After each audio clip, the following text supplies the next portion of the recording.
welcome to this Alabama adventure. Getting close to Bigfoot. I have some more Bigfoot reports that I need to pass along to you. Since the beginning of the year, here 2017, we have just received numerous Bigfoot reports from all over Alabama, adjoining states, and as a matter of fact, across the nation. And a few days ago, I received a Bigfoot report from Marengo County, which is a county that we have not received a Bigfoot report from until just this week. Marengo County is located down in South Alabama, and Marengo is a word for some reason that seems to have some type of meaning to me. Ever since I can remember here in Marengo County, it just sort of rung a bell or strikes a little something in my subconscious. I'm not sure if that was my last name in a past life or what. I'll get to something about that in just a minute. But I do want to do as I usually do whenever we have a county that we have not had a Bigfoot report in, and it comes into play. I do like to do a little background on that county.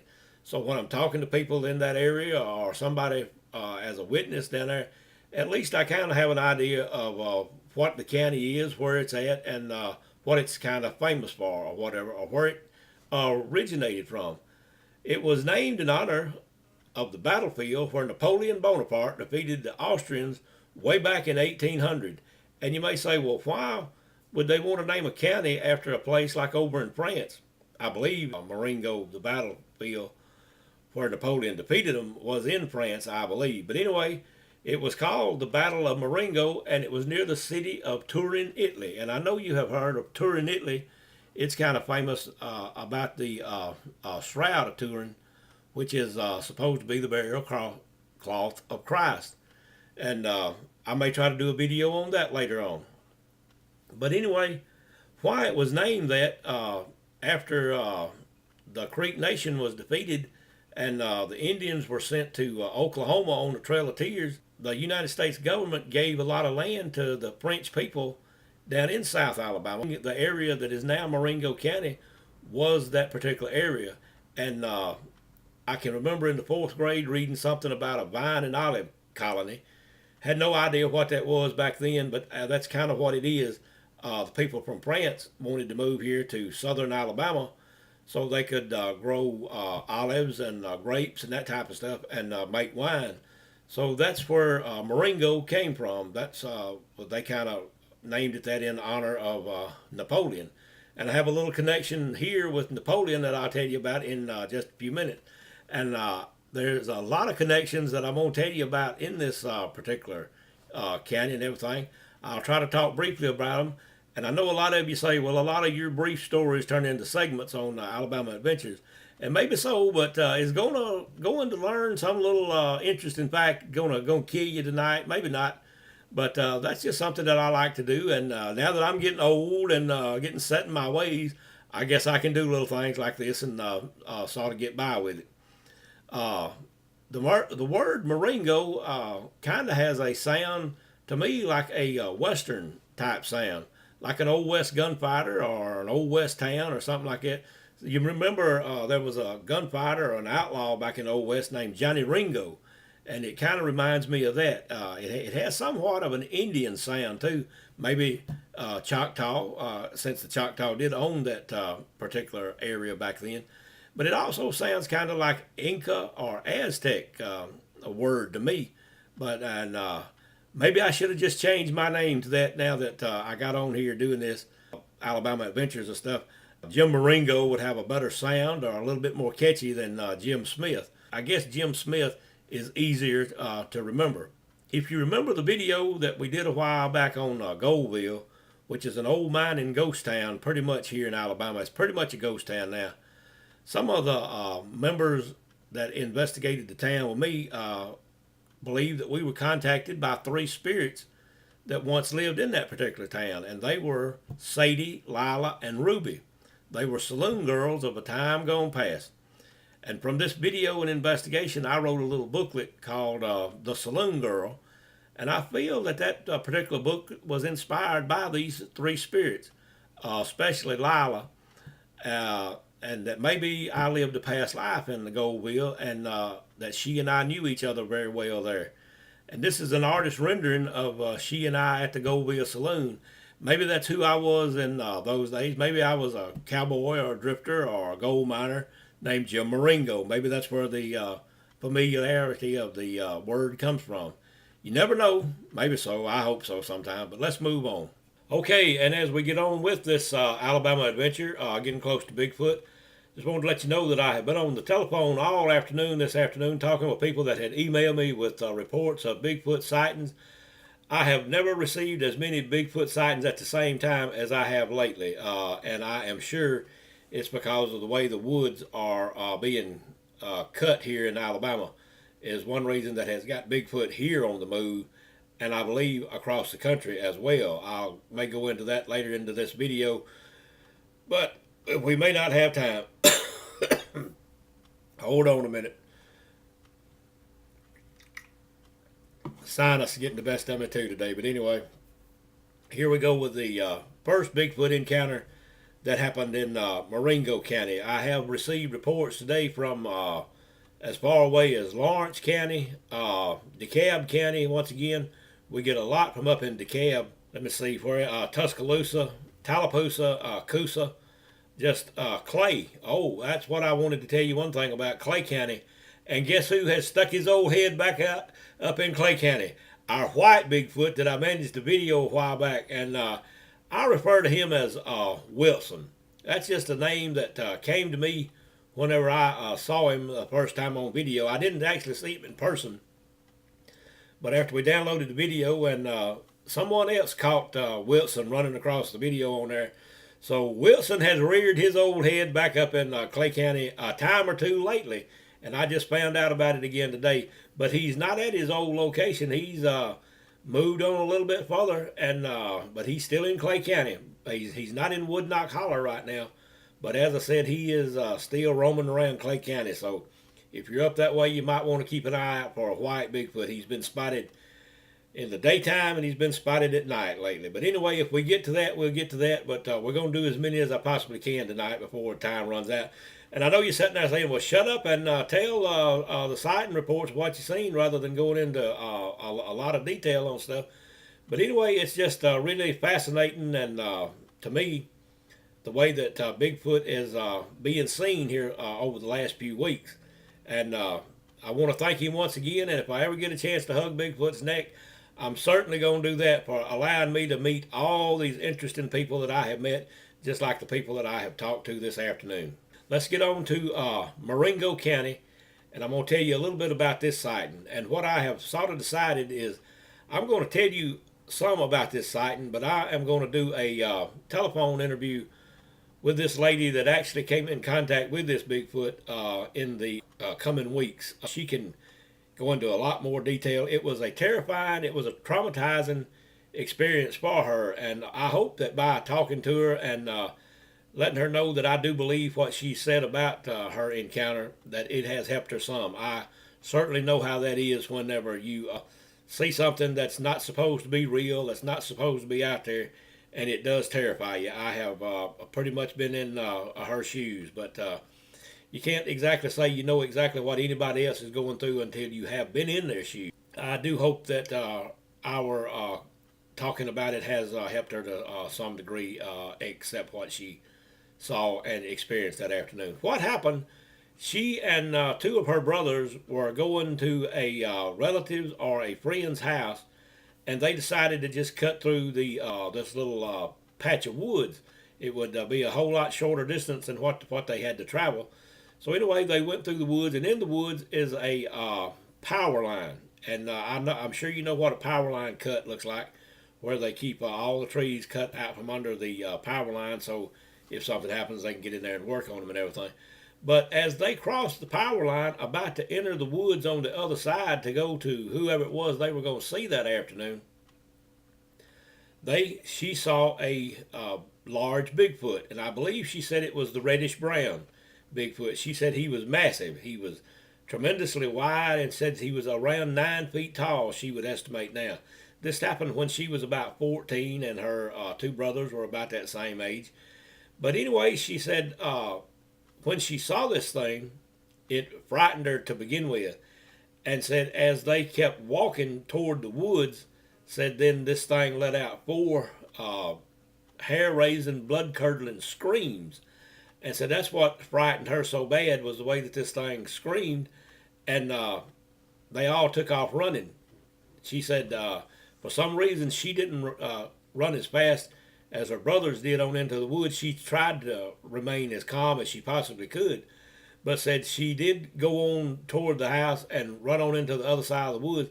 And said after they got into the woods just a little ways, then they could hear this thing coming up behind them, and said it sounded like a bulldozer coming through the trees.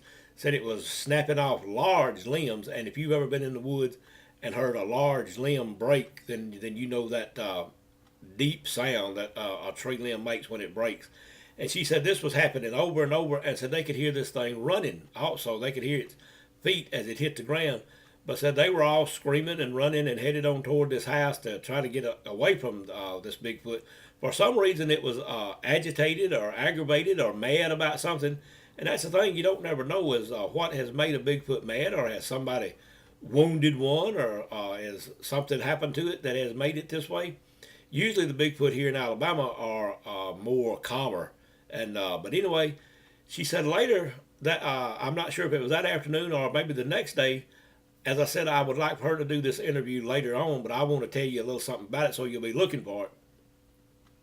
She said a little bit later on, her and some adults went back into the woods to look at the path where they had ran toward the house to see if they might see it, or just go back down through there to see what some of the tree limbs look like. And she said that it actually looked like this thing, when it came through the woods, just tore off one limb off of the tree after another. So it was very angry about something, and she has had a lot of problem coping with this like over the years. This happened a few years ago, as I said, down in Rabun County. But as I said, I am going to get her to do a telephone interview shortly, and she can go into more detail about what she saw and what they witnessed that afternoon. Okay, now let's go from Marengo all the way to almost the other end of the state, going north. Let's go toward Lawrence County. Young lady up there that I know, I met her through YouTube. She does a lot of Bigfoot work up there. She sent me a lot of photographs, and I believe that I said earlier in one of the other videos. I talked with her today on the phone. She is coming in contact with Bigfoot up there a lot. They have seen Bigfoot on several different occasions. A few days ago, they actually saw two Bigfoot together in this place where they have been doing some research and work up there.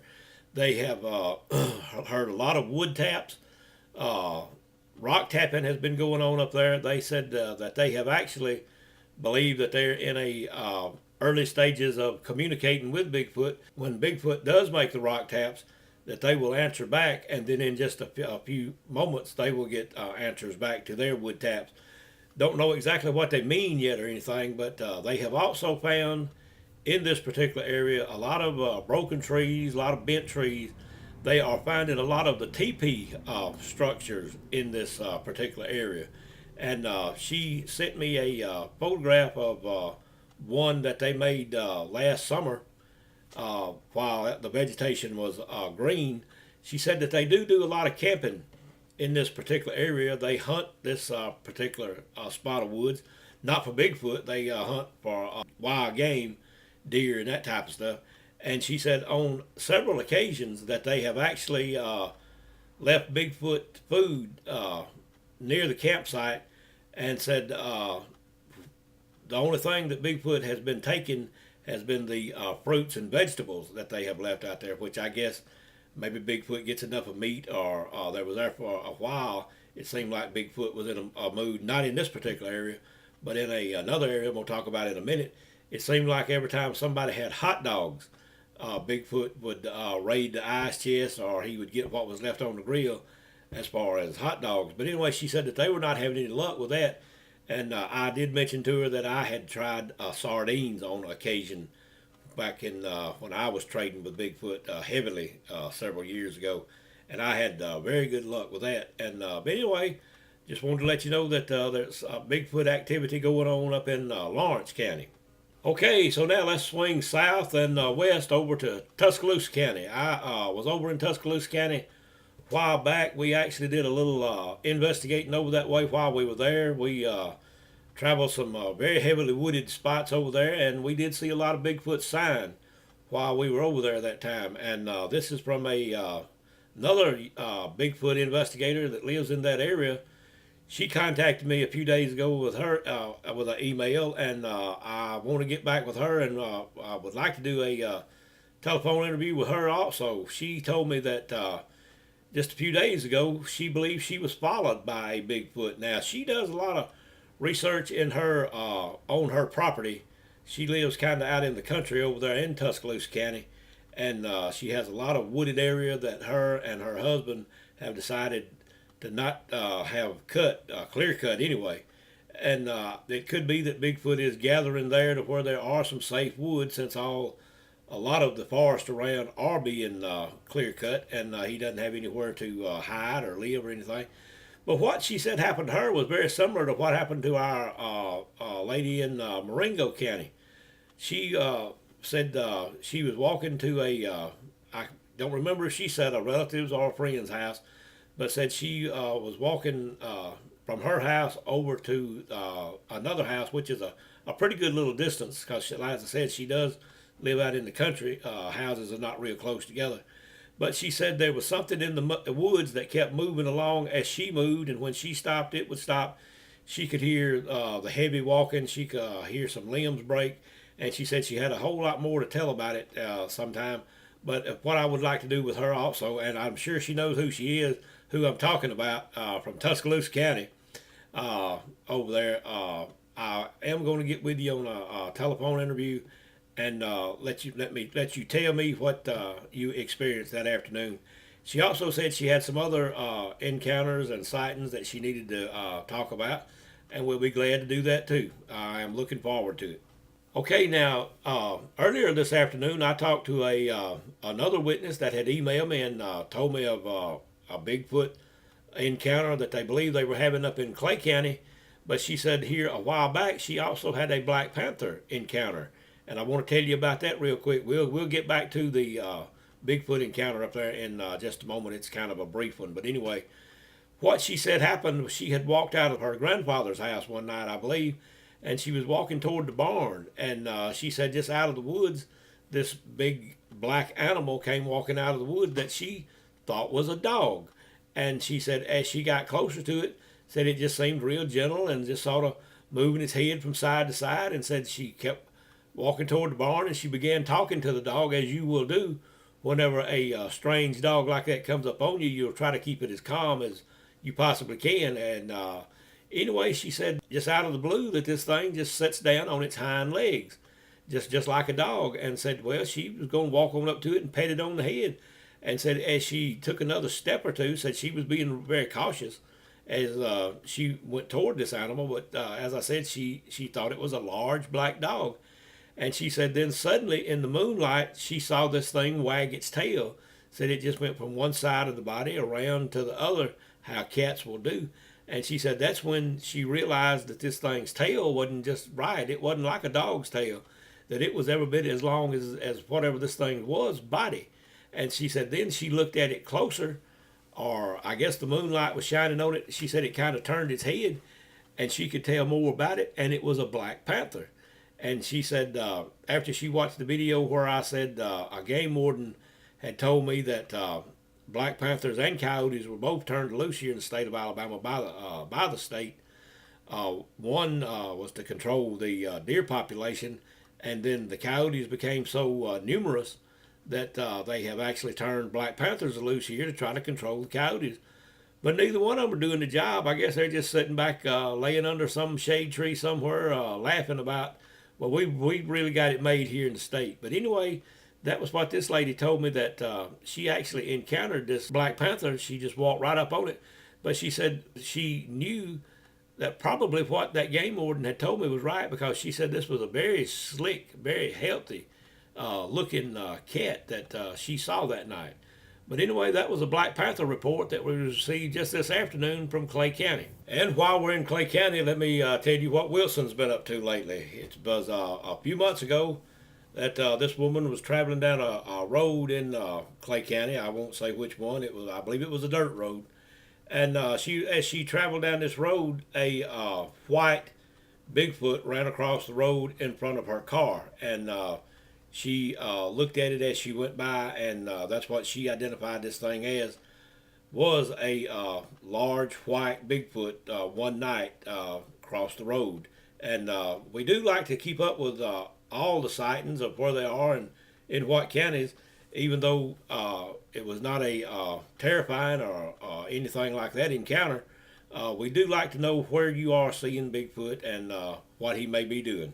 But anyway, as I said, Wilson is back in Clay County, or he hadn't left, I don't guess. But he did show himself to someone up there a few weeks ago as he crossed a road near a creek in Clay County. Well, okay, so this video is winding on down tonight, and as the old Fair and Young song goes, it's 4 in the morning. It's not hard at 4 in the morning, but it's getting pretty close to it, so I want to wind this video on up tonight. And anyway, what I want to talk about real quick before we do is I keep referring back to this white Bigfoot may be a whole different species than what the regular Bigfoot that we've been seeing is. And I kind of want to explain that just a little bit right now. If you remember a while back, one of our early videos here on YouTube about Alabama Adventures Getting Close to Bigfoot was the Alabama White Thing and other captured evidence. If you would like to go back and watch that, that's about 4 or 5 White Thing encounters that people sent reports in, and I did a little video on that one time. But anyway, if you'll notice on there, I drew a white Bigfoot. And what I was wanting to tell you about that, I drew it with this one particular lady that told me what she saw. And she looked at the drawing as I did it and as I completed it. And she said this was pretty close to what she saw. All the reports that we got back in those days to begin with about the white thing was that he was completely covered in white hair, and his face was completely covered in long white hair that looked as though it extended from the top of his head down maybe past his chin. And one thing that they always said in there that he had red eyes or pink eyes or glowing red eyes. So that was why I drew him like this. Although there are some similarities in him and the other Bigfoot that I'll show you in just a minute. This is the rendering that I did of the Alabama White Thing. And if you will notice, he does have the cone-shaped head. He is massive. He has wide shoulders. He's a big Bigfoot. He also has a beard in there, but as I said, the hair, or so the witnesses said, looked as though it came from the top of his head, down over his eyes, down over his face and everything. So that's what he's supposed to look like. This is what most white Bigfoot look like that I get reports on, and a description of how they do look. Anyway, now let's go on to the regular, normal, the dark colored Bigfoot, I guess you would call him.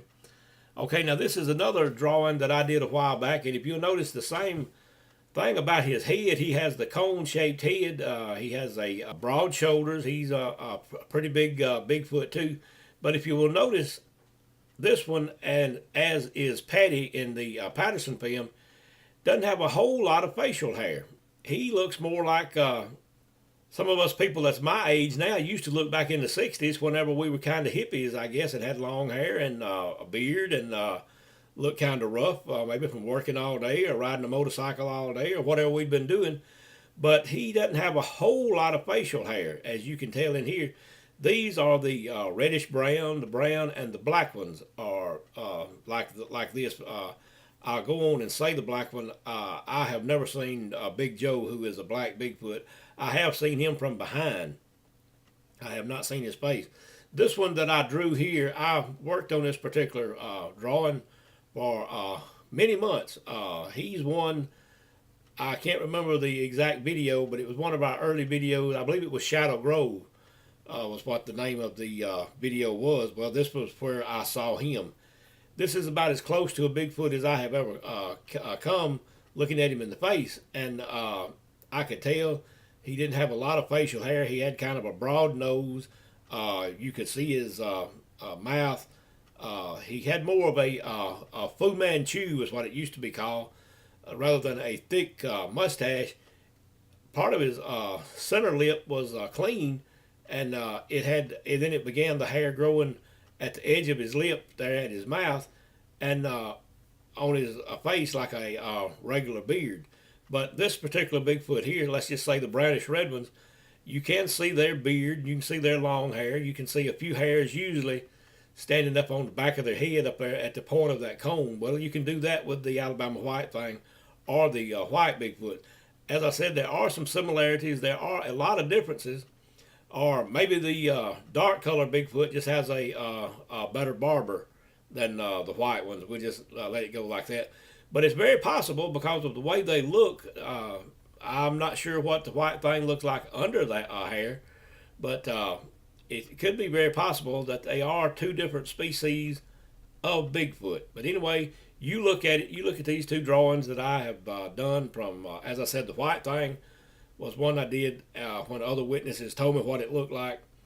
Other people that see the white thing say, yes, this is very similar to the white thing or to the white Bigfoot that they see now.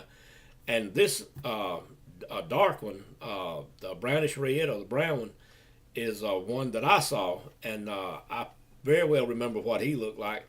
So anyway, you just ought to look at it and you decide, are they all the same species, or is there a little something different? But anyway, I just wanted to bring that up since I have been saying that it's possible that the white Bigfoot is a whole different species. Okay, now this is nowhere near all of the Bigfoot reports that I have received just this week, but I do want to follow up on a sighting report that I gave you in the last video I did. If you remember, there was a white Bigfoot sighting over in Rabun County, Georgia. Since that video has been on YouTube and people in Georgia have seen this particular video, I have received several other additional reports, possibly on this very same Bigfoot, because I'm not going to give the exact location of where this Bigfoot was spotted on this one particular afternoon, but everybody that is contacting me have been given location on it, and all the locations have been the same thing, and it's been pretty much the same details on all of the Bigfoot sightings of this white Bigfoot. One particular lady said she was pretty close to the Bigfoot when it said when she first noticed it, it was down on all fours, and said when this thing raised up to stand on his 2 feet, said he was massive, said he was a gigantic white Bigfoot, and that has been pretty much the report from everybody that I have received. Undoubtedly, he was watching some people that were doing something one afternoon, and as I said, it's very possible that it's the same Bigfoot was seen on the same afternoon by several different people. So with that Bigfoot report, that little update on that particular report, and as I said, I'm not going to give the exact location of where he was because I don't want any of these Bigfoot hunters going over there shooting him and having him mounted and hanging on their wall anytime soon. So anyway, with these reports, I'm going to bring this video to a close. I'll start another video with the other Bigfoot and Black Panther and other paranormal reports that I have received this week shortly. If you would, just please be looking for it. And as I always do, I'd like to say hello to my granddaughter Madison. I'd like to tell you that that the Alabama Bigfoot Society is run completely out of pocket, and if you can see your way to make a donation, if you're in a position where you can, it'd be very much appreciated. Donation of money or equipment, either one. All you have to do is to go on our website, alabamabigfootsociety.com, and you'll find a place there on the front page where you can make that donation. And as I said, it will be very much appreciated. Let me get my notes so I can keep up with what I'm talking about tonight, knowing what to tell you. If you like this video, I hope you give us a like. And if you like what we're doing down here with all our paranormal investigations, and you enjoy these videos, I hope you subscribe to the channel. Let's see. And I guess with all that being said tonight, I'll be looking for you next time on the next Alabama adventure, getting close to Bigfoot.